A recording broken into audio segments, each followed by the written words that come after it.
بسم اللہ الرحمن الرحیم۔ حضرت صالح علیہ السلام کا قصہ۔ حضرت صالح علیہ السلام اللہ کی جانب سے بھیجے ہوئے نبی تھے۔ آپ علیہ السلام قوم سمود کی طرف بھیجے گئے۔ آپ علیہ السلام نیک کاموں کی طرف بلاتے اور برے کاموں سے روکتے تھے۔ قوم سمود گناہوں میں مبتلا تھی۔ قوم سمود کے لوگ آپس میں ایک دوسرے پر ظلم کرتے تھے۔ صالح علیہ السلام نے اپنی قوم سے کہا کہ کیا تمہیں قوم عاد کے بارے میں معلوم نہیں ہے؟ ان کا انجام کس طرح عبرتناک ہوا اور اللہ نے کس طرح انہیں سزا دی۔ قوم سمود کا خاص پیشہ بھیڑ بکریوں کی پرورش اور تجارت تھی۔ قوم سمود دولت سے مالا مال تھی اور جسمانی طور پر قوی بھی تھی۔ اس قوم کی اخلاقی حالت اچھی نہیں تھی۔ ذرا سی بات پر لڑ مرنے کے لیے تیار رہتے تھے۔ بے گناہ لوگوں کو قتل کرتے تھے۔ کمزوروں کا مال ہضم کرتے، کمزوروں پر ظلم ڈھاتے، بتوں کی پوجا کرتے۔ اس قوم کو راہ راست پر لانے کے لیے اللہ نے حضرت صالح علیہ السلام کو نبی بنا کر بھیجا۔ حضرت صالح علیہ السلام ان سے کہا کرتے کہ اے قوم، اللہ تعالیٰ کی بندگی کرو، اس کے سوا کوئی حقیقی معبود نہیں۔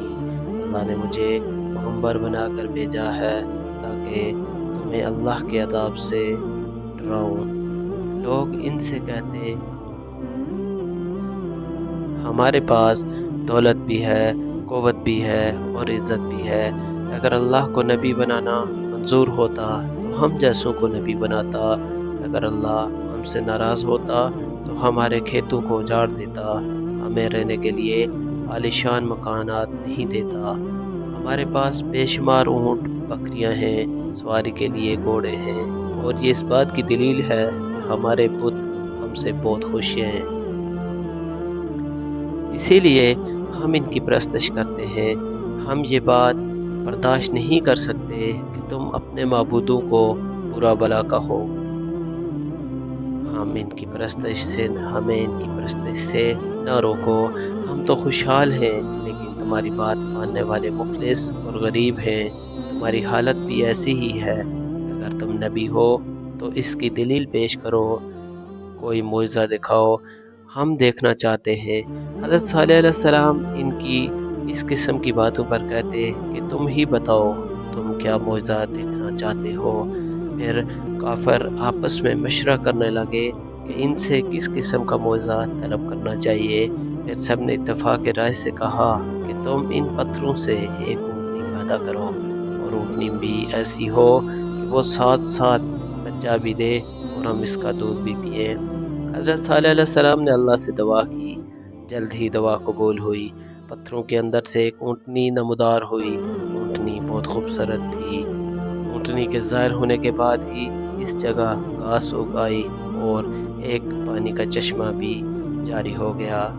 اونٹنی نے گھاس کھائی، چشمہ سے پانی پیا، اسی ساتھ کے اندر بچہ بھی جنا، اونٹنی دودھ بھی دینے لگی۔ کافروں نے جو معجزہ طلب کیا تھا سب پورا ہوا۔ پھر حضرت صالح علیہ السلام نے اپنی قوم سے کہا کہ تم لوگ جو چاہتے تھے اللہ نے پورا کر دکھایا، کیا تم اب بھی اپنی ضد پر اڑے رہو گے؟ کافروں نے کہا ہم ایمان نہیں لائیں گے، نہ آپ علیہ السلام کی باتوں پر عمل کریں گے۔ کافر اونٹنی کو تنگ کرنے لگے۔ اونٹنی جب پیاس سے تڑپتی اور کنویں کے پاس جاتی تو اسے پانی پینے نہیں دیتے۔ بعد میں اونٹنی کو مارنے لگے۔ اس کا چلنا پھرنا دوبر کر دیا تھا۔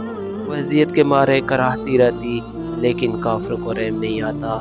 حضرت صالح علیہ السلام ان سے کہتے کہ اونٹنی کو اذیت نہ پہنچاؤ، اسے چرنے دو، جہاں جانا چاہتی ہے جانے دو۔ وہ اگر پانی پینا چاہے تو اسے پیاسا نہ رکھو۔ ایک دن اونٹنی چشمے سے پانی پیے گی، دوسرے روز تم اور تمہارے جانور پیئیں گے۔ اس کے روزانہ کے معمول میں کوئی فرق نہ آنے دو۔ تم اللہ سے ڈرو اور اسی کی عبادت کرو۔ تم جو کچھ کھاتے پیتے ہو وہ سب کچھ اللہ ہی دیتا ہے۔ یہ سب کچھ اسی کا کرم ہے۔ تمہارے بت تمہارے کوئی کام نہیں آتے۔